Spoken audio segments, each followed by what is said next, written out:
No vídeo anterior, eu falei sobre como uma pesquisa, no caso uma pesquisa eleitoral, que entrevista cerca de 2.000 pessoas, pode dar uma ideia precisa das intenções de voto em uma população de mais de 100 milhões de eleitores. Obviamente, quando a gente fala em precisão, é preciso quantificá-la, de alguma forma. E nesse caso, isso é feito através do que a gente chama de margem de erro da pesquisa. Eu tenho certeza que você já ouviu falar nisso, mas você sabe como interpretar essa margem de erro?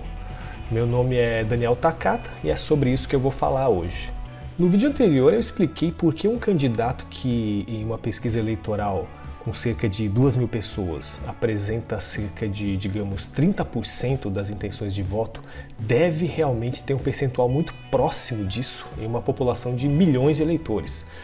Mas o quanto o percentual verdadeiro deve estar próximo desse percentual da pesquisa? Isso é quantificado pela margem de erro, que sempre aparece nos resultados das pesquisas.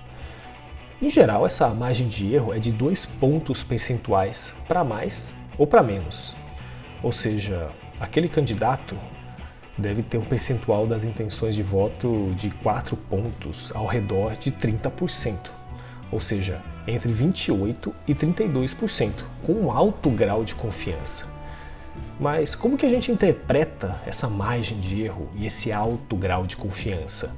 De novo, esse cálculo é possível através daquele teorema que eu citei no vídeo anterior, o teorema limite central. Eu não vou dar grandes detalhes acerca do teorema, mas como eu já falei, é um resultado importantíssimo da teoria das probabilidades.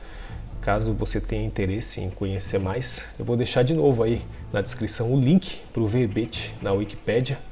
E eu já aproveito para pedir o seu like, caso esteja gostando do assunto, do conteúdo, porque ajuda bastante o canal. E, obviamente, fique também à vontade para se inscrever, pois eu vou trazer muito mais conteúdo sobre pesquisas, análises de dados e estatísticas. Então eu vou explicar a margem de erro com o exemplo já citado. A margem de erro do candidato é de 28% a 32%.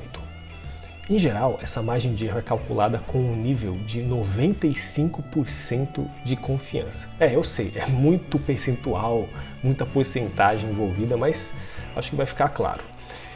E o que esse índice de 95% de confiança quer dizer?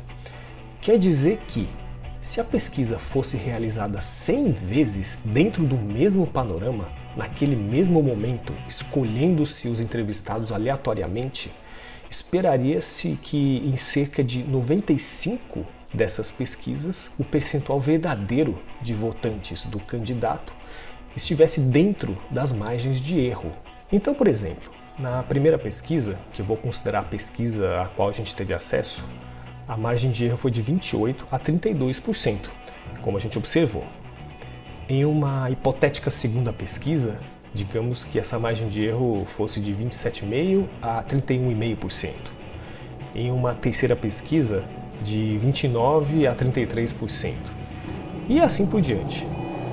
Essas margens de erro estariam próximas umas das outras e grande parte delas conteria o percentual verdadeiro de votantes no candidato. Na prática, obviamente, não se fazem 100 pesquisas, e sim somente uma. E o percentual verdadeiro pode estar fora da margem de erro? Claro que pode, mas isso é improvável de acontecer. Mais precisamente, a probabilidade disso acontecer é de 5%. E é possível calcular uma margem de erro com um nível maior de confiança, digamos 99% de confiança? Sem dúvidas. No exemplo que a gente está tratando aqui, com uma amostra de tamanho 2.000, essa margem de erro com 99% de confiança seria de cerca de 3 pontos percentuais, para mais ou para menos, ao invés de 2 pontos. Mas em geral, 95% de confiança é um nível tido como bastante razoável e por isso é utilizado como padrão. E também se a amostra for aumentada, ou seja, se ao invés de 2.000 pessoas na pesquisa a gente tiver 3.000, 4.000, etc., é possível a gente ter margens de erro mais estreitas, ou seja, uma precisão maior para um mesmo nível de confiança. Ou seja, está tudo conectado e todas essas contas são justificadas pelo teorema limite central. Outro dia posso voltar e falar mais detalhes desse teorema e outras aplicações envolvidas.